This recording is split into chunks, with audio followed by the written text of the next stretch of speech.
Les fils de Compostelle avec Jacques Fada. Lissier et cartonnier de stature internationale, Jacques Fada propose dans sa dernière exposition un voyage philosophique et lyrique sur les traces des milliers de pèlerins engagés sur les chemins de Compostelle. Jacques Fada, bonjour. Bonjour. Alors comment doit-on comprendre le titre de votre exposition, Les fils de Compostelle ou Les fils de Compostelle? Trois directions, plus exactement. Les fils de Compostelle, donc ce sont les fils des tapisseries, première lecture, logique. Ensuite, les fils de Compostelle, parce que nous sommes tous autour de cette table héritiers de la culture compostellane. Et en fait, troisième direction, lorsque vous regardez une carte d'Europe, toutes les routes d'Europe ont été baignées par les pèlerins, donc les fils d'Europe, c'est la troisième logique de ce titre. Alors justement, ce thème des chemins de Compostelle, c'est quelque chose qui vous fascine? Complètement. Depuis de nombreuses années, ce thème arrive un peu en conclusion d'une première opération en tant qu'opérateur culturel avec les œuvres de Richard Texier sur le site des droits de l'homme et le travail que j'avais réalisé avec Nicolas Hulot sur le thème de l'eau. Richard Texier qui séjourne souvent sur l'île de Ré. Absolument, il a une très très belle maison. Exact. Avec un atelier j'allais dire de haut niveau et d'un espace grandiose, ça lui permet d'avoir une attitude créative tant à Paris que sur l'île de Ré. Donc ensuite, nous avons réalisé avec Gas Michel et Rico Sequoia des œuvres pour Nicolas Hulot et sa fondation sur l'environnement.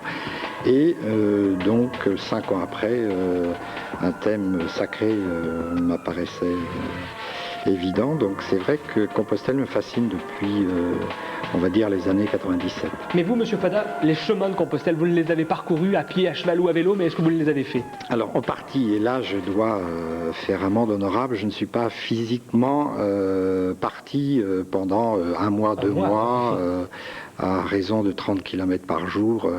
J'ai plutôt découvert des étapes, fait une partie en camping-car jusqu'à Saint-Vicente de la Barquera et lu énormément d'ouvrages. Je me suis imbibé de Compostelle plutôt de façon intellectuelle que physique. Alors, votre support de prédilection, c'est la tapisserie d'Aubusson, mais on a vu sur les images que vous avez associé d'autres matières, comme la porcelaine de Limoges, le vitrail, ou encore la lithographie. Pourquoi ? Depuis 27 ans, je suis, je crois, l'auteur de 220, 225 maquettes et cartons de tapisserie. C'est un support de prédilection, mais ça apparaît intéressant dans la vie d'un artiste de choisir d'autres supports, de se faire un peu peur. C'est-à-dire que la porcelaine de Limoges, un jaune en porcelaine se traite différemment avec le feu qu'un jaune, on va dire, en laine ou qu'un jaune en vitrail. Donc la lecture est totalement différente et une expérience aussi intéressante, la réalisation de tapis. Parce que lorsque vous écrivez une tapisserie d'Aubusson, c'est un objet textile mural. Et vous avez une lecture au niveau de l'homme. Lorsque vous écrivez un tapis, c'est une lecture circulaire. On tourne autour du tapis, donc le graphisme doit être circulaire et c'est totalement différent. Est-ce qu'il y a une couleur dominante là dans les tapisseries? Alors dans l'exposition, oui, parce que Compostelle, c'est la passion, c'est l'Espagne, c'est le rouge, c'est le jaune, bien sûr, le noir.